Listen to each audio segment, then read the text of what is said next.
그래서 방금 전에 진응력을 구하는 방법을 살펴봤고요. 지금 이제 진변형률을 구하는 방법을 보도록 하겠습니다. 그래서 진변형률을 구하는 방법은 여기서 일단은 이 각각이 얼마만큼이 있는지를 이제 우리가 봐야 되겠는데요. true라는 것을 t를 문자로 통일을 하도록 하겠습니다. 자, 여기서 우리가 볼 수 있는 것은 여기서 각각에 해당하는 애들을 다 더해줘야 되겠습니다. 그래서 뭐 L0분의 그 다음에 뭐 그 다음에 여기서 뭐 L1분의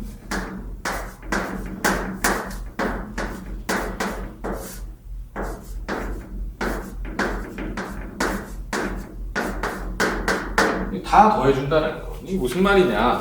자, 여기에서 조금씩 변하는 거를 다 고려해서 다 더해줘야 된다는 거예요. 그래서 원래 길이를 보시겠습니다. 자, 원래 길이를 우리가 이렇게 보겠습니다. 원래 길이를 요게 바로 L0라고 보게 되겠고요. 그 다음으로 늘어났을 때를 우리가 L1. 그 다음에 더 늘어났을 때를 뭐 L2 뭐 이런 식으로 보겠습니다. 자, 그렇게 되면 늘어나는 만큼은 이제 요만큼씩 더 늘어나겠죠. 그럼 이제 우리가 이 총 그 진 변형률을 계산할 때는 여기서 요만큼 늘어난 만큼, 그 다음에 여기서 요만큼 늘어난 만큼을 다 고려를 해줘야 되겠죠. 그래서 여기서 요만큼 늘어난 만큼이 얼마냐? 그거를 보게 되면은 L1에서 L0를 뺀 다음에, 그죠? 네, 연신율의 개념이니까 L0를 나눠줘야 되겠죠? 왜냐면 연신율 개념은 어떻게 됩니까? 입실론이라고 하는 것은 이렇게 되네요. 입실론이라고 하는 것은 L분의 델타 L 이런 개념, L0분의 델타 L 이런 개념이 되겠죠, 기본 개념이. 자, 그래서 이런 식으로 계산을 해줘야 돼요. 요거에 해당되는 게 바로 여기, 여기에 해당되는 게 여기, 여기에 해당되는 게 여기. 그래서 쭉 전부 다 더해주면 되겠습니다. 그럼 이거를 시그마를 해놨으니까 우리가 이거를 간단하게 이제 로그로 나타내 보게 되면은 여기에서 L0분의 L 한 다음에 여기서 L분의 DL 이런 식으로 나타내면 되겠죠, 그죠? DL. 왜냐면 이게 델타에 해당되는 값이니까 이런 식으로 적분으로 정적분으로 나타내면 되겠습니다. 정적분에서 이제 여기를 미분한 것을 우리가 다시 적분을 하게 되면은 적분의 공식에 의해서 요거를 나타내면 바로 ln 어떻게 되겠습니까? L0분의 L이라는 공식으로 이거는 나타낼 수가 있습니다. 이건 공식이 되겠습니다. 수학적 공식. 그래서 이런 식으로 계산이 되기 때문에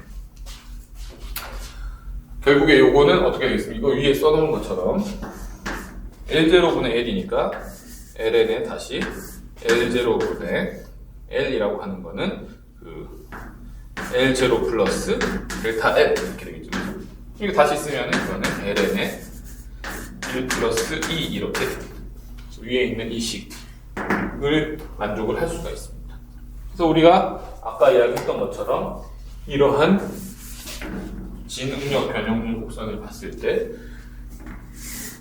원래 우리가 엔지니어링을 이런 식으로 나타낸다라고 한다면은 수가 나타내지는 방법은 이런 식으로 되는 것이 되겠습니다. 그래서 여기에서의 실제로 구하는 값은 그 특정 포인트까지, 자, 이 구간은 구할 수가 없어요. 앞에 부분은 모릅니다, 그죠? 항복 강도에서 인장 강도 사이 구간을 구할 수가 있겠고 그 이후 구간은 모르지만 나중에 최종적으로 한 포인트를 구한 다음에 직선적으로 이거를 연결시켜 주게 되면 이게 진응력 변형률 곡선이 되겠고 이 밑에 있는 공칭이 되겠습니다. 자, 이런 식으로 이해를 할 수가 있겠습니다. 자, 이번 시간에는 그래서 인장 트루 스트레스 스트레인 커브, 그 다음에 엔지니어 스트레스 스트레인 커브에 대해서 공부를 하였습니다. 예, 고생 많으셨고요. 다음 시간에 뵙도록 하겠습니다. 감사합니다.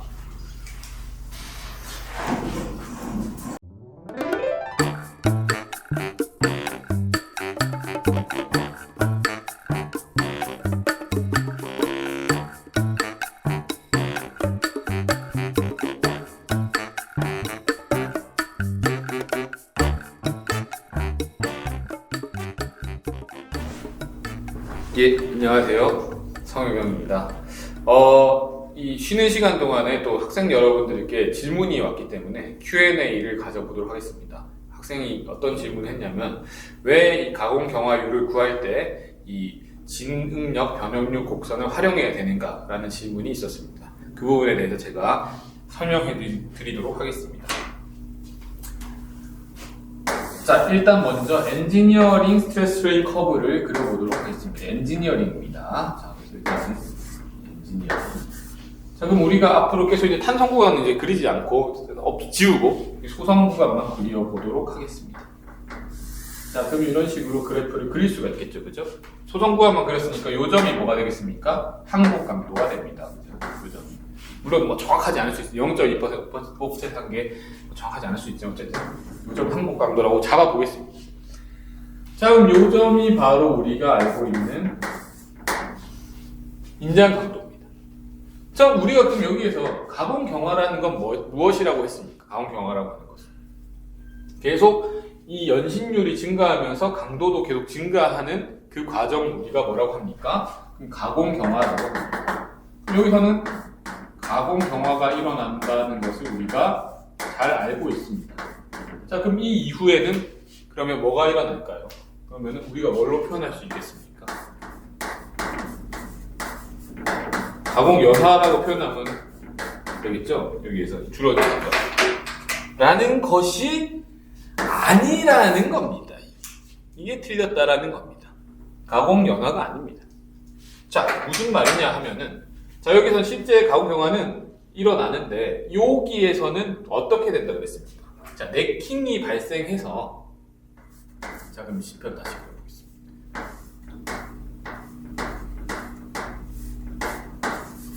자, 이 구간에 네킹이 발생했죠, 그죠?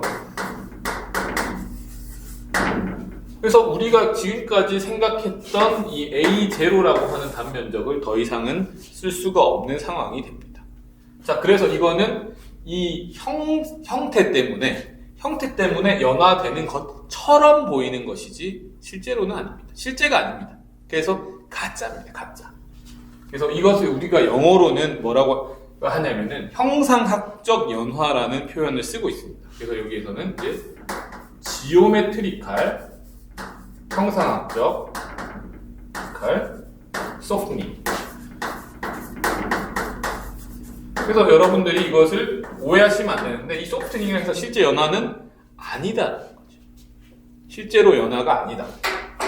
그러면은 이 엔지니어링 커브는 가공 경화라는 메커니즘을 완전히 담아낼 수가 없다라는 거죠.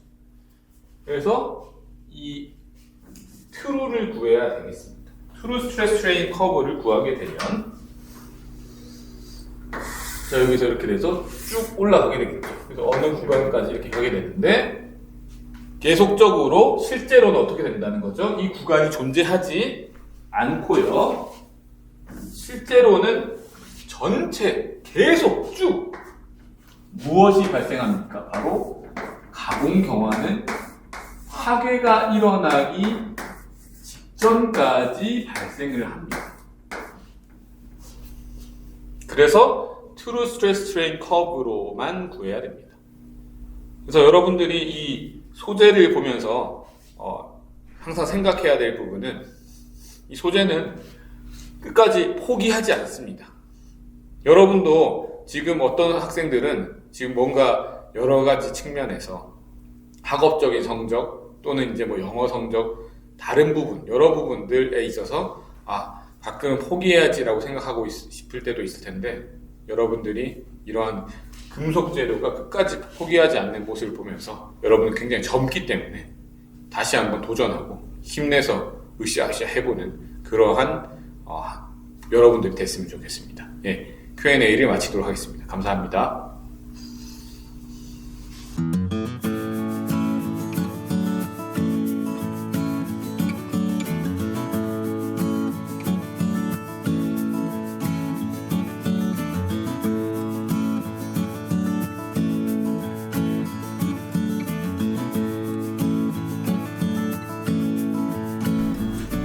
예, 반갑습니다. 금속을 사랑하는 수강생 여러분, 성용영입니다. 지난 시간에 우리가 이제 인장 커브를 보는 법 배웠는데요. 아직도 끝나지 않았습니다. 그래서 계속 조금 더 보도록 하겠습니다. 그래서 여러분들이 이제 요거 그리는 것은 굉장히 잘 하실 것 같은데, 자, 일단은 처음에 이제 우리가 이야기하고자 하는 것은, 그럼 여기에서 이 탄성 구간에서는 우리가 어떤 식이 적용된다고 했습니까? 우리가 여기서 적용되는 식을 보면 2에 2, 이런 리니어한 식이 적용된다라고 했습니다. 또 여기 어떤 포인트에 바로 항복 강도 YS라고 표현 한번 해보겠습니다. 자, 항복 강도는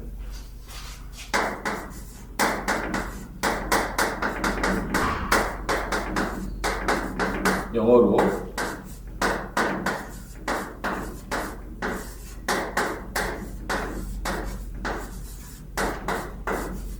라고 이야기를 하고 있습니다. 자, 그 다음에 이 위쪽에 가장 높은 이 인장 강도는 영어로 뭐라고 하냐면 인장이니까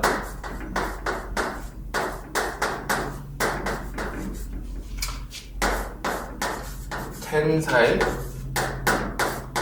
스트렝스라고 이야기합니다. 그래서 항복 강도를 간단하게 우리가 YS라고 이야기하고, 그 다음에 인장 강도를 TS라고 합니다. 어떤 분들은 TS 말고 UTS라고 하기도 하던데요. UTS라고 하는 이유는 이 값이 가장 높은 값이죠. 그래서 우리가 최대라는 의미를 부여할 수 있습니다. 최대. 그래서 최대니까 ultimate이라는 거예요. 그래서 이런 경우에는 최대 인장 강도라고 우리가 표현하면은 TS가 아니라 UTS로 쓸 수도 있습니다.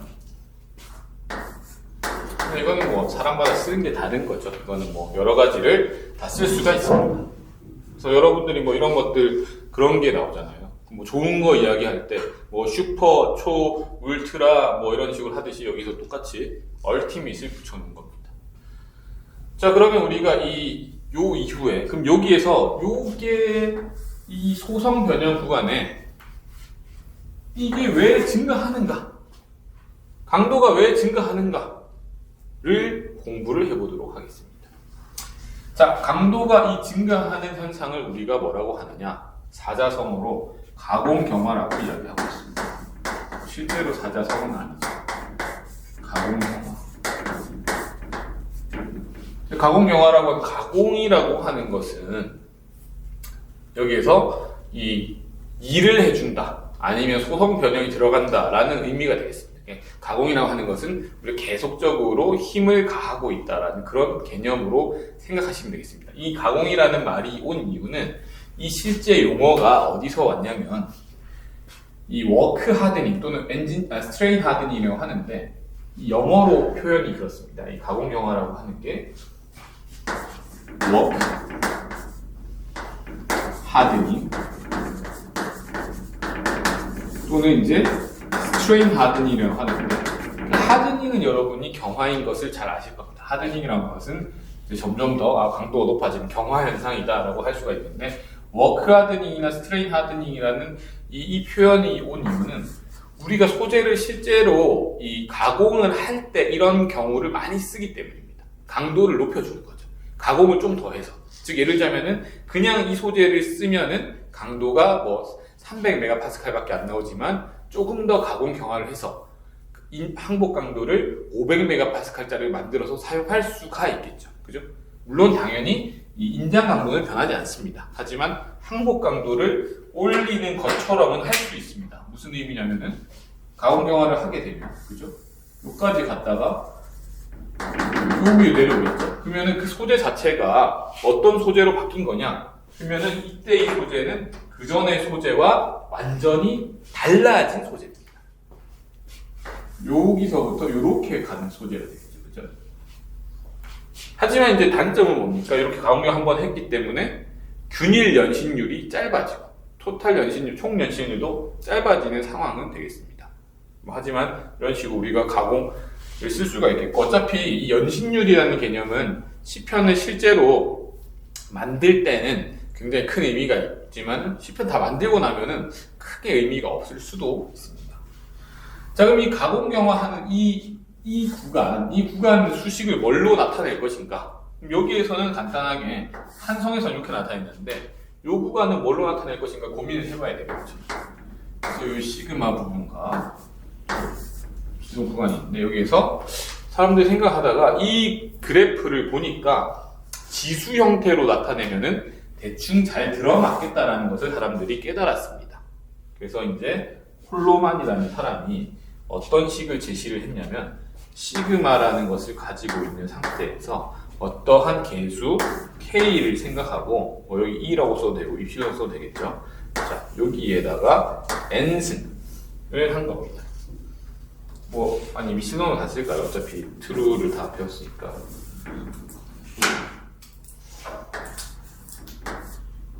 근데 개인적으로는 입실론으로 쓰는 것을 선호합니다. 왜냐하면 이 시그마랑 입실론이 서로 이제 맞아야 되기 때문에. 자, 그래서 이런 식으로 우리가 식을 쓸 수가 있습니다. 이게 바로 이제 가공경화에 대한 식이 되겠는데 중요한 사실은 뭐냐면은 여기에서 이 K 값은 크게 의미는 없습니다. 그냥 뭐 개수로 쓰이는 거죠. 중요한 값은 요 바로 이 N 값이 되겠습니다. 자, N 값이 왜 중요하냐? 예를 들자면은 이렇게 되는 경우, 이렇게 되는 경우, 이렇게 되는 경우. 그럼 만약에 N 값에 따라 달라지는 겁니다. N 값이 예를 들어서 여기가 이게 0.1이다. 그러면은 이것은 0.2, 뭐 0.3 이런 식으로 되는 겁니다. N 값이 높아질수록 훨씬 더 가공 경화가 잘 됩니다. 그래서 N 값을 우리가 뭐라고 하냐면은 가공 경화가 잘 되는 거 나타내주는 이 익스포넌트다. 지수다라고 해서 N 값을 우리가 가공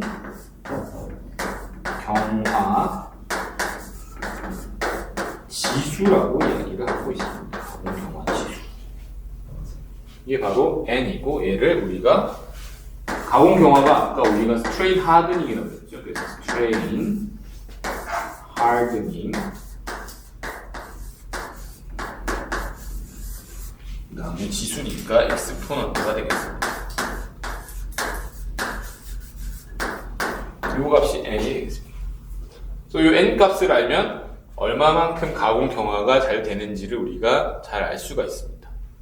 자, 그 다음에 이제 중요한 것을 하나 보여드리겠는데요. 가공 경화율이라는 것을 알게 돼요. 가공 경화율. 자, 그러면 일단은 무식을 지워버리고, 자, 이 오식에서 우리가 자 결국 증가하고 감소하고 하는 것을 가장 잘 알기 위해서는 여러분들이 이 수식을 뭘 하면 잘 알 수 있을까요? 증가, 감소. 미분하면 되겠죠, 그죠? 미분해서 양의 값이 커지면 커질수록 더 많이 증가하는 겁니다. 그래서 사람들이 똑같이 생각, 이거를 미분을 해서 쓰자! 라는 게 바로 가공 경화 율입니다, 율. 미분하면 됩니다, 미분. 자, 이거 미분하면 되겠죠? 미분하면 어떻게 되겠습니까? 자, d 시그마 되겠죠? d 시그마 되겠고, 그 다음에 n 값 앞으로 나오고, 뭐 이렇게 해가지고, 뭐 k는 그 다음에 ln 취해서 했어야 되는데, 자, 너무 바로 해버렸네. 자, 요거를 이제 ln을 취해가지고, ln의 시그마를 하게 되면은, 그 다음 n에다가 ln의 로그에다가 k nk 다 곱하는 거니까 nk가 어떻게 먼저 되겠죠.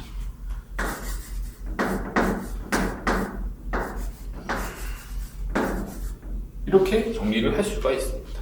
ln은 양변의 로그를 취한 거죠. 그게 양변의 로그를 취한 다음에 여기서 요거를 이제 미분을 해주게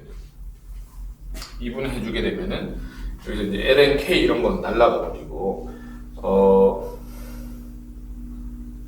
d 시그마 d 입sil론 하게 되면은 ln 자, 아까랑 똑같은 거죠.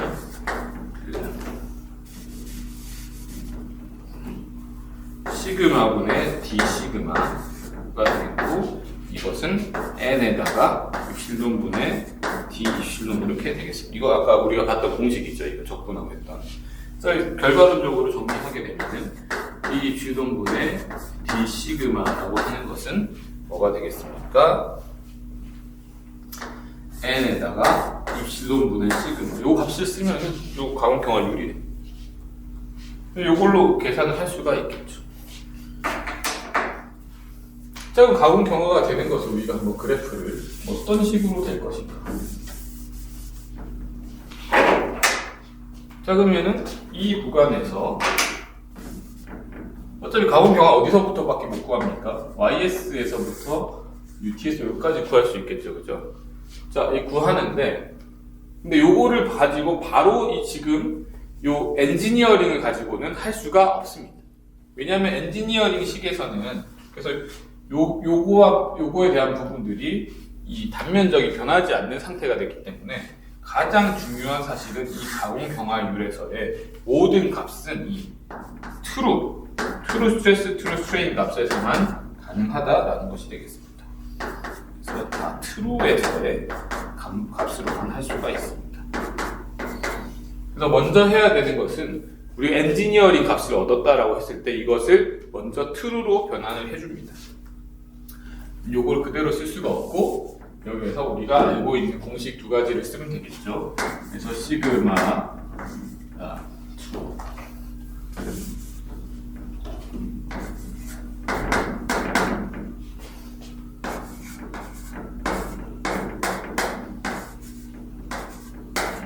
그 다음에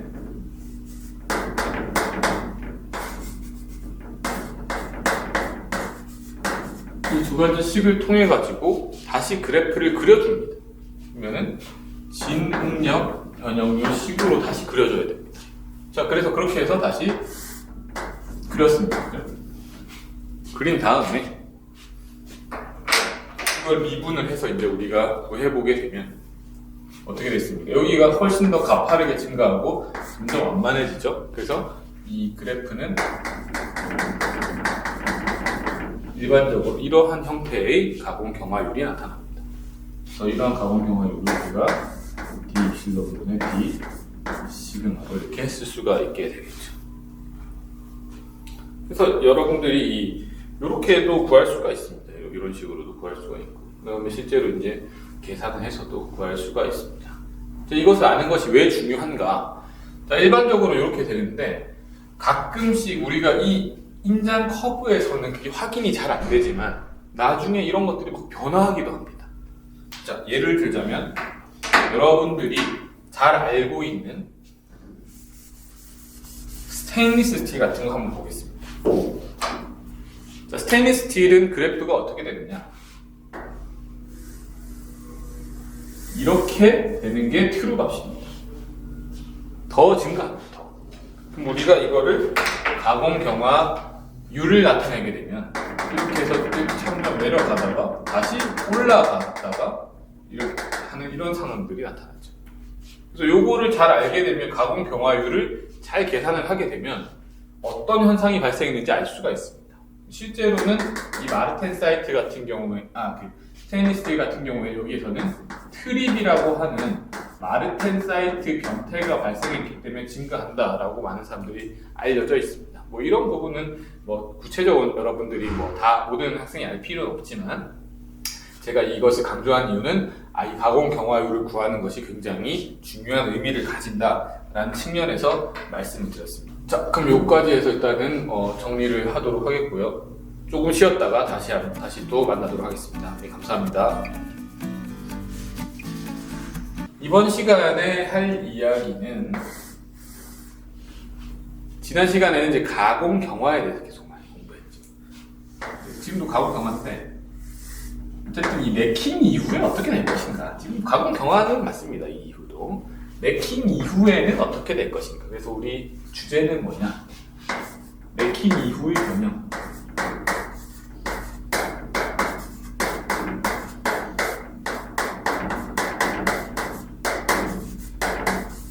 자, 네킹 이후의 변형에 대해서 한번 보겠습니다. 자, 네킹이 발생하는 이유는 뭐냐? 네킹이 발생하는 이유. 자, 그래서 네킹이 이렇게 발생하는 이유는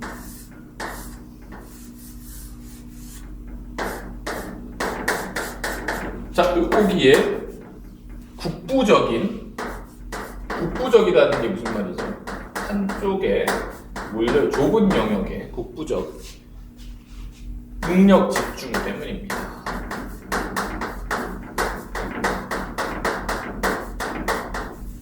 자, 레킹이 발생하게 되는데, 레킹이 발생하면서, 자, 우리가 푸아송비라는 것을 배웠었죠, 그죠? 푸아송비를 배웠는데, 푸아송비가 굉장히 높으면 어떻게 되겠습니까? 높으면 쭉쫙 늘어나겠죠. 뭐 껌처럼 쭉. 근데 금속 소재는 그러한 폴리머처럼 푸아송비가 높은 소재가 아닙니다. 0.3 정도에서 막 왔다 갔다 하는 그 정도 소재이기 때문에 금속 소재는 늘린다고 해가지고 껌처럼 쭉 늘어나지 않습니다. 자, 그러면은 쭉 늘어나지 않기 때문에 어떤 식으로 해결해야 되느냐? 쭉 못 늘어나니까 중간중간에 이 내부를 제가 확대를 해서 현미경으로 관찰해 보도록 하겠습니다. 이 부분을 제가 현미경으로 관찰을 한번 해보도록 하겠습니다. 현미경 관찰을 해보게 되면 중간중간에 여기 어떠한 이 공공들이 생길 수밖에 없습니다. 이게 바로 이제 뭐라고 하느냐? 우리가 이제 공공이라고 하죠. 보이드라고 하죠. 보이드. 공공. 영어로는 보이드. 공공이 형성됩니다. 그래야만 버텨질 수가 있겠죠. 여기에서 이런 애들이 이제 만들어집니다. 이 만들어진 애들이 이제 어떻게 되느냐? 계속 잡아당기면 더 커지죠. 그래서 처음에는 일단은 공공이 형성되고, 그 다음 단계 숫자로 쓸까요? 자, 1단계는 공공의 형성, 자, 2단계는 공공의 성장이 되겠습니다. 성장하니까 얘들이 원래는 이랬는데 저지우기를 쓰면 안 됩니다. 원래는 이랬는데 더 커지겠죠. 그죠? 더 커져가지고 형성을 치고 있습니다. 공공 자체가 얘가 훨씬 더 커지겠죠. 그죠? 막 커질 겁니다. 그죠? 자, 이게 커지게 되겠고, 그 다음에 커지니까 서로 얘들이 연결이 되겠죠. 그죠? 연결. 공공이 병합됩니다. 병합. 얘들이 합쳐집니다.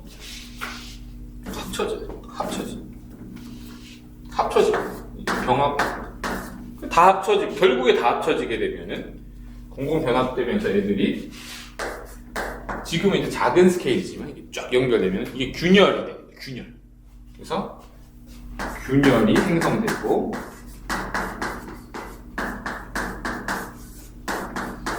그 다음에 균열이 이제 이거는 이제 균열이 되는 거죠. 균열이 되는 거죠. 균열이 생성되는 거죠. 그죠? 균열이 돼가지고 얘들이 전파하겠죠. 전파.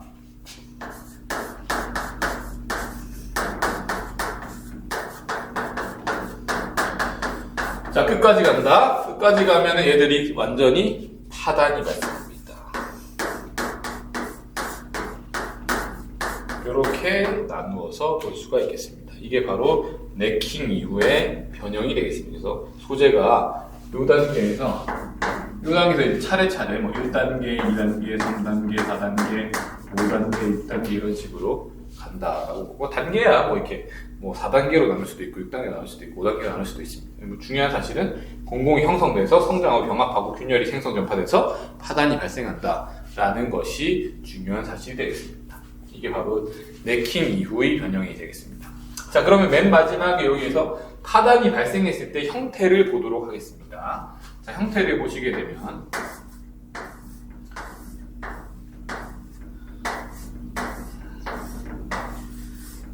파단이 발생했을 때 이 형태가, 자, 이 끝부분에서는 이제 거의 남지 않은 상태가 되겠죠. 끝부분이 거의 남지 않은 상태에서 저기에서 전단 변형이 걸리게 됩니다. 전단 변형. 그래서 전단 변형이 걸리게 돼서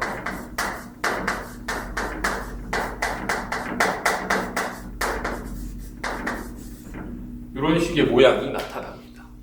이런 사선의 모양이 나타나게 되는 거죠. 자, 그렇기 때문에 요 윗부분, 아랫부분 꼭 이게 위고 어떤 게 아래고 할 수는 없겠지만 이렇게 이제 파져 있는 부분을 우리가 컵이라고 합니다. 컵. 그다음에 위에 이제 뾰족하게 나와 있는 부분을 콘이라고 하고. 그래서 이러한 형태를 우리가 뭐라고 하느냐? 컵 앤 콘 쉐입이라고 합니다.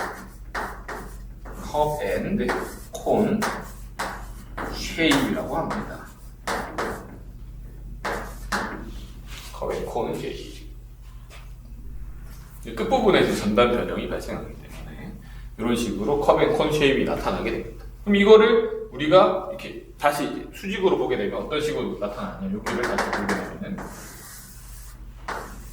이런 식으로 나타나는데, 자, 여기서 어떤 식으로 되냐면 균열은 인장 파괴에서 균열은 뭐 중심에서 생긴다. 물론 완전 중심 아니겠죠. 중심부에서 생긴다라고 생각해 보겠습니다. 그럼 여기에서는 대부분 이제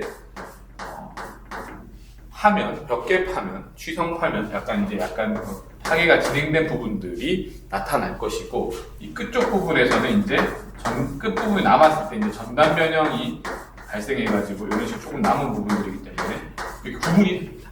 파면 이런 식으로 구분이 되는 것을 알 수가 있고, 이게 전형적인 컵 앤 콘 쉐입이 되겠습니다. 그래서 컵 앤 콘 쉐입이 나타났다는 것은 이 소재의 뭐 이러한 면신율이나 인성이나 이런 부분들이 뭐 나쁘지 않다, 뭐 괜찮다, 일반적이다 라는 것이 되겠습니다. 만약에 어떤 경우에 인장 시험을 실시했는데 시편을 잘못 만들어 가지고 뭐 아니면 일부러 그렇게 만들었을 수도 있겠죠. 내가 만약에 만든 시편이 이런 식으로 생겼다.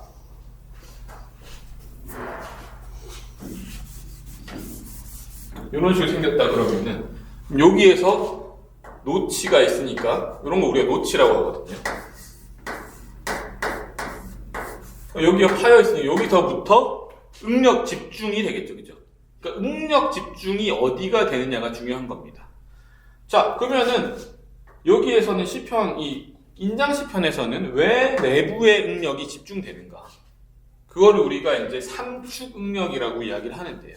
무슨 말이냐면은 실제로 이 인장이라고 하는 과정은 일축 과정입니다. 일축이라고 하는 것은 뭐냐? 축이 하나다라는 거예요. 축이 하나다. 근데 이 표면부는 축이 어떻게 되겠습니까? 두 개죠. 옆으로도 갈 수 있는 뭐 이런 게 있고 한데, 여기 내부까지 가게 되면은 이 안쪽으로 들어갔다 나왔다 하는 것도 힘을 받을 수 있습니다. 왜냐? 왜 받습니까? 주변에 다른 소재들이 변형을 하잖아요. 그죠? 주변에 다른 소재들이 있으니까 걔도 이 영향을 받습니다. 그래서 여기 삼축 응력 상태가 되기 때문에 주로 이제 여기가 가장 응력이 집중되는 거죠. 센터가 가장 응력 집중된 겁니다. 그래서 이 균열이 이런 식으로 나가게 된 겁니다. 근데 만약에 우리가 노치를 이렇게 뒀다 그러면 여기서부터 파괴가 발생하겠죠. 이런 식으로. 이거를 우리가 옆면에서 다시 보시게 되면은 여기에서부터 발생했기 때문에 이런 식의 파면이 나타납니다. 그럼 여기는 이런 식으로 이러한 클리비지 한 이러한 패턴들이 나타나게 되겠고요. 나머지 부분에서 이런 식으로 발견이 되겠죠. 다른 이제 뭐 이런 식으로 되겠죠. 형태가 다르게 되는 거예요. 그래서 우리가 파면을 보고도 균열이 어디에서 생성되었는지를 충분히 알 수가 있습니다. 그래서 이 부분이 네킹 우의 변형, 그다음 파면을 우리가 학습하는 방법 등을 공부를 하였습니다. 그래서 여기서 잠깐 여러분들에게 조금 더 디테일한 부분을 알려드리자면, 이 파면을 우리가 볼 때 두 가지로 구분을 할 수가 있겠는데요. 자, 아까 제가 그렸던 것이 이제 이 취성 파면이 있고,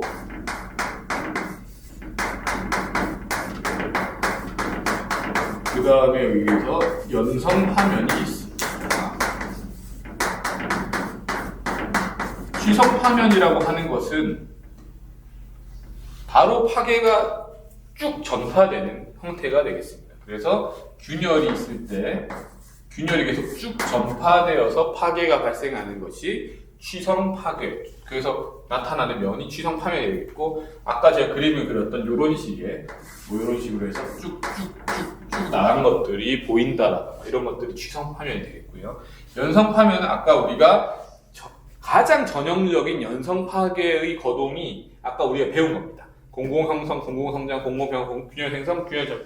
이게 여기에서 요까지 부분이 해당되는 것이 바로 가장 전형적인 연성 파면. 그러면은 공공병합돼서 이제 파괴가 발생하는 거니까 공공병합. 그러면은 공공들이 이렇게 생겨났죠, 그죠? 생겨난 다음에 그럼 요 상태에서 파괴가 발생하는 거잖아요, 그죠? 파괴를 발생시키면 어떻게 됩니까? 여기에서 파괴가 되면 이런 식으로 나가버리는 거죠, 그죠? 그러면은 이 파면을 봤을 때 이렇게 움푹 패여 있는 애들이 있을 겁니다. 자, 이걸 우리가 뭐라고 하느냐? 우리가 딤플, 보조개죠. 딤플이라고 해요. 그래서 이런 식으로 움푹 되는 애들이 발견돼요. 제가 아까 사실 이 동글동글하게 그린 게 동그라미를 그린 게 아니라 이런 움푹 패여 있는 것을 2차원적으로 그린 겁니다. 그래서 이것을 우리가 딤플이라고 하고 연성파면, 요거는 공공형성, 공공병합으로 인해 나타나는 것이고, 취성 파괴에 해당되는 것은 예를 들자면은 균열이 쭉 전파되는 과정이 되겠죠. 그래서 만약에 여기에서만 여러 단계에서 여기에서만 끝나버리면 연성 파면이 파괴에 가까울 것이고, 요 뒷단계가 가깝게 되면은 취성 파괴에 가까울 것이다라고. 뭐 그렇다고 해서 여러분 요 단계가 뭐 연성에서 취성으로 간다는 아닙니다. 이제 이런 식으로 최종적으로 이제 바로 하단이 가기 전까지의 그런 과정들을 설명드린 거니까 그런 부분은 오해하지 마시기 바랍니다. 자, 그래서 이번 시간에는 뭐 파면까지도 제가 이제 조금 더 가르쳐 드렸고요. 또 다음 시간에는 또 이제 더 디테일한 것들을 또 공부해 보도록 하겠습니다.